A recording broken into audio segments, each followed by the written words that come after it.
Flash floods. Bad water rising. Here's how to beat them.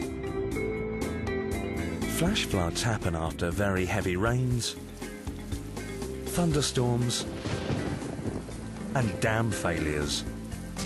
Then power is awesome. They can sweep away cars, sheds, and whole buildings. So, as usual, your best bet is to get to higher ground. If you live in a flood-prone area, then stockpile these following items: tinned food, building materials, and most importantly, sandbags. Listen out for the flood warning. When it comes, fill all available receptacles with drinking water and bring outdoor belongings you wish to protect inside your home. When the flood hits, it may force sewage back up through your plumbing, so use large corks or similar objects to block up sinks, baths, and toilets. After the flood has passed, dry your house out slowly.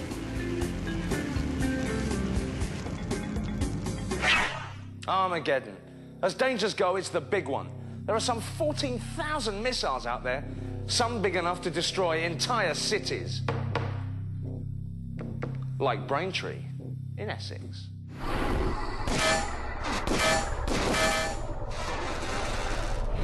The Americans have already lost 11 missiles. Yeah, lost. So when you spent your whole life fending off sharks, avoiding natural disasters, and escaping men with big sticks, all it takes is some nutcase with a button, and poof, you're nuclear toast. Or are you?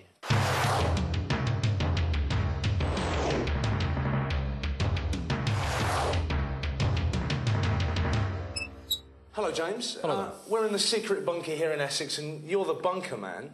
Here's my problem. An egghead genius builds a massive supercomputer which gobbles up intelligence, and it suddenly becomes self-aware. And its first thought is, kill all humans. Kill all humans. When the kind of imminent nuclear war begins, what signs am I going to get? 4 minutes, one of these sirens would go off, and then that's it.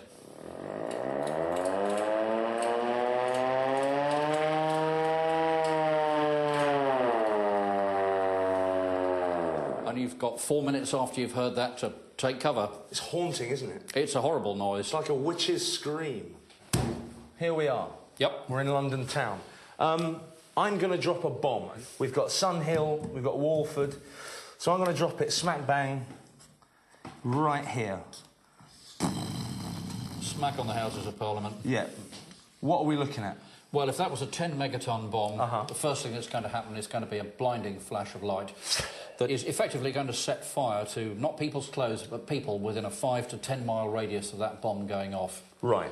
Within about 10 to 15 seconds after that, you've got the following of the blast wave. The blast wave is going to totally destroy probably everything within about 5 miles of that area, progressively pan the damage out to about 10 miles, causing extensive damage, fires to buildings, and then a lot of peripheral damage within a 20-mile radius of that detonation going off. A totally destructive mega bomb would just do that in a matter of moments. So, as a rule of thumb, within 5 to 10 miles of the blast, you'll burn to a crisp and everything will be destroyed. Whereas from 10 to 20 miles, things become gradually less bad, though still generally fatal. But what if I'm 30 miles away? Say I've got a nice little semi in Aylesbury. I'm at home with my wife and child, and the 4-minute warning sounds. What then? That is a scale model of my home. Right. What can I do to turn this room into a nuclear-proof safe, if you will? You want to make it as an internal room as you possibly can. Now, this is an outside wall. Yes. And if the blast is coming this way, you're going to have to protect that wall. Right. So you're going to have to sandbag that. And would you expect these to stay there once the blast had been, or would they... It depends how close you are to it. If you're within a mile or so, forget the whole thing. But if you're getting onto those 15, 20-mile distances, you stand a good chance. Take these precautions, and you might actually survive the initial attack. Right. Only to die an awful slow death later. Well, it doesn't have to be that gruesome, but you never know. I'm going to throw a child into the mix. Righty-ho. Are we now safe? By no means. What happens if your house collapses on top of you? That's the next problem. Yeah. And that's where the advice came in. Take some doors off some of the internal rooms. Lean them up against the wall. So you're providing an igloo, a shelter. Oh! I nearly lost the dresser out through the window there, but we're still OK. Nuclear war, eh? No one said it was going to be easy. No, no, not at all. Let's take the bed, Yeah. if we can. Sorry, knocked your wife over there. That's all right. Sorry about that. Lean the bed against the side of the wall here. So if the house collapses on top of you, this triangle is going to protect you from that falling masonry or whatever's going to come down on top of it. All right, if you wouldn't mind, awfully. Yep, popping the wife in. There Yep. we go. There's little Trudy. There we go. There she go. And yourself. And also my There we beautiful go. daughter. Absolutely, you're in there. And your lovely daughter as well. Fantastic. There we are.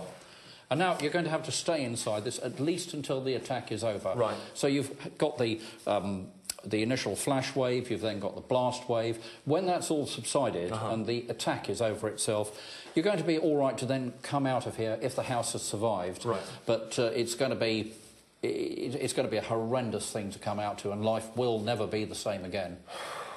James, it's a grim picture you paint, but you may have helped save my family. I hope so. Yep, I hope so. Thanks, James. Well, Trudy and I are safe, and we're now out there trying to repopulate the Earth in our own image. Why don't we find out what we've learned? Let's recap. Create a fallout room. Protect external walls and windows any way you can. Build an inner refuge using doors and bags of earth. This should work. After 14 days, you should be able to leave the house. Hopefully, by this time, the emergency services will be ready. There you have it. Surviving the big one. Armageddon. We just need to hope that this thing never rings. Uh-huh. Yep. I wouldn't.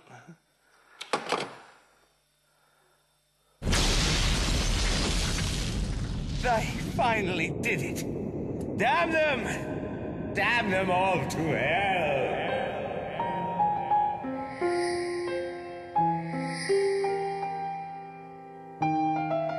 My work on Danger 50,000 volts is done. I'm needed in other places and in other time.